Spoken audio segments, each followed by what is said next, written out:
Il était là, assis sur un banc. Il venait de retrouver un ami avec qui il aimait bien se confier. Avec lui, aucun sujet n'était tabou. On pouvait parler de tout. Et puis, ce qu'il aimait particulièrement, c'était son regard sur la vie. Même si tout pouvait paraître noir, il avait ce don à lui redonner goût à la vie. Tu sais, commença-t-il, souvent, je me demande si la vie vaut parfois le coup d'être vécue. Pourquoi penses-tu une telle chose? Quand tu regardes vers quoi s'en va notre pays, ça fait peur, tu ne trouves pas? Oh, si tu portes une attention à tout ce que les médias veulent intégrer dans ton crâne, je comprends ta réflexion. Ah non, pas du tout. Je sais très bien qu'ils sont nuisibles et nous permettent pour certains d'entre eux de dire que ce qu'ils ont le droit de pouvoir faire entendre. Dès qu'on s'écarte de leur chemin, ils mettent fin à leur interview. Dans ce cas, pourquoi s'angoisser? Je ne m'angoisse pas, je constate. Tu vois, moi, je suis du genre à me lever à 4 heures tous les matins pour embaucher à 5 heures. Par le biais de mon métier, je croise beaucoup de gens et je vois leur morale qui petit à petit diminue. À la fin, ça a tendance à empiéter sur le mien. C'est comme un effet boule de neige. Je te comprends. Il est vrai qu'avec cette inflation à laquelle nous devons tous faire face, rien n'est simple. Si seulement il y avait que ça. Actuellement, tu vois tous ces syndicats t'inciter à aller dans la rue pour que le gouvernement retire une réforme injuste. Mais qui a osé, une année plus tôt, dire qu'il fallait voter pour un homme entêté et croyant tout savoir pour éviter quoi? De voir notre pays à feu et à sang? On en est où à ce jour? Il y a le feu, mon ami, mais pas le sang. C'est peut-être pas tout. Il y en a certainement qui ont été blessés gravement.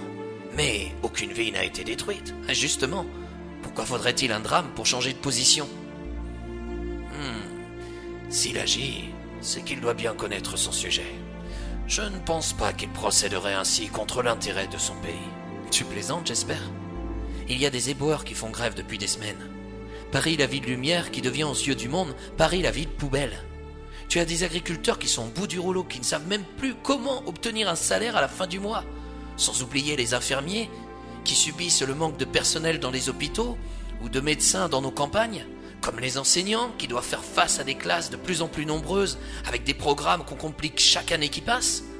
Sincèrement, la réforme qu'ils souhaitent mettre en place n'est vraiment pas le sujet du jour et emmerde tout le monde. Il y a bien d'autres domaines dans lesquels il aurait pu intervenir sur le fait pour faciliter notre vie à tous. C'est vrai qu'il n'a pas choisi le bon timing. Après, on a aussi le droit de se poser la question s'il avait vraiment le choix. Et s'il n'a pas le choix, qu'il le dise alors. Pourquoi s'entêter et rajouter jour après jour de l'huile sur le feu? Dire que ça ne lui fait pas plaisir de mettre en place cette réforme, moi je m'en fous. Ce qui me préoccupe par contre, c'est de savoir si demain, je pourrai toujours continuer d'aller travailler en sécurité. Trouves-tu normal que si je tombe une seule fois malade dans l'année, on m'enlève 3 jours de salaire avec leurs 3 jours de carence? À côté de ça, tu as des gens qui se mettent en arrêt pour inaptitude au travail, qui en parallèle se trouvent une autre activité qu'ils pratiquent alors qu'ils sont en arrêt. Et quand vient leur licenciement pour inaptitude de leur ancienne activité, non seulement ils ont droit au chômage, mais en plus on leur paye leurs jours de congé. Ils sont toujours là, en train de dire que nous devons tous faire des économies, mais qu'ils reviennent sur les bancs de l'école, qu'ils viennent travailler à nos côtés durant quelques mois pour comprendre ce que nous subissons, nous, travailleurs. Je sais, tu vas me dire que je le défends, mais écoute-moi jusqu'au bout. Moi non plus, je ne suis pas en accord avec sa réforme. Je suis contre les blocages et la violence qui sème la pagaille dans notre pays. Sincèrement, qu'est-ce que je n'aimerais pas être un Parisien aujourd'hui? Nous, qui sommes provinciaux, on a bien sûr des difficultés qu'ils ne connaissent pas, comme le manque de médecins dans nos campagnes ou les bus qui sont mal desservis. Mais regardons pour nous-mêmes le bon côté des choses. Comment ça? Tu as une femme qui t'aime, n'est-ce pas? Bien sûr. Elle travaille. Oui. Toi aussi? Oui. Où veux-tu en venir? Fais-tu partie de ces gens qui se battent chaque jour contre un cancer ou une maladie rare, sans traitement? Fais-tu partie de ceux à qui on a brisé la vie du jour au lendemain, pour toujours, par le biais d'un accident de la route? Fais-tu partie de ces couples qui s'entretuent? De ces parents qui apprennent qu'on a tué leur enfant à l'école ou ailleurs? De ces gens qui subissent une guerre qu'ils ne comprennent pas? De ces femmes qui ne peuvent nourrir leurs enfants par manque d'eau? Oui, je vois ce que tu veux dire. Contrairement à beaucoup, je n'ai pas à me plaindre, c'est ça? Tu as des droits, et je le conçois, mais aux yeux du monde, les Français ne sont jamais contents de ce qu'ils possèdent. Ils sont rabat-joie. Mais je me moque de ce que le monde peut penser de la France. Ah, ce n'est pas ce que tu as dit tout à l'heure. Paris, la ville lumière, qui devient aux yeux du monde Paris, la ville poubelle. Mais peu importe, même s'il est difficile de nos jours de vivre alors que nous travaillons durement, nous devons tous nous contenter de penser à l'instant présent, ce que personne ne fait malheureusement. Tu ne pourras pas dire le contraire sur le fait que nous sommes arrivés à vivre dans une société où il est impossible de prévoir quoi que ce soit. Pour ça, je ne dirais pas le contraire. Ma femme et moi aimerions faire un deuxième enfant, mais on ne le fait pas. Et pourquoi? Et parce que la vie deviendrait trop compliquée. Certes, il y a des aides, mais ça ne fait pas tout. Un enfant, on a beau l'aimer d'amour, il reste néanmoins important de subvenir à ses besoins. Et puis, tu as vu le prix des couches? Non, la valeur du travail aujourd'hui n'est pas du tout au niveau qu'elle devrait être. On veut inciter les gens à travailler, mais qu'est-ce qu'on gagne vraiment en retour? Le droit de pouvoir se regarder dans une glace. Ça n'empêche pas que le pays commence à se bloquer de plus en plus. Mais il se débloquera, comme toujours.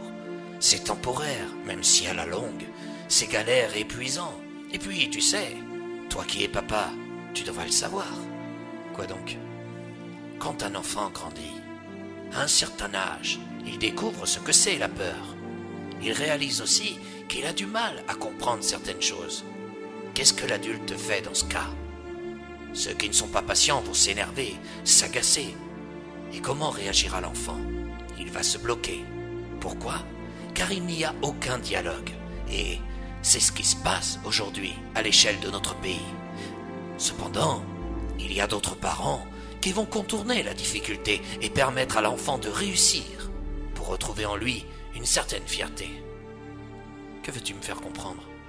Que parfois, il peut être bon de tomber pour se relever en étant plus fort qu'avant. L'échec ne permet pas de se bloquer, mais au contraire d'avancer. Tu devrais faire comprendre ça. Ne t'inquiète pas pour ça. Lui, il a une vie où il est isolé de tout, et personnellement, aujourd'hui, je n'aimerais pas du tout acquérir son impopularité. Si la France tombe, elle se soulèvera, comme elle a pu le faire chaque fois dans son histoire. Avancera-t-elle pour autant? Ça, personne ne le sait. L'avenir nous le dira. Mais si c'est lui qui tombe, alors, il est sûr et certain que la France se débloquera, s'apaisera. Cependant, il n'est pas sûr que nous avancerons tous pour autant sur le bon chemin. Et quel est ce bon chemin? Celui de respecter le droit des hommes comme des femmes, dont nous en sommes les porteurs.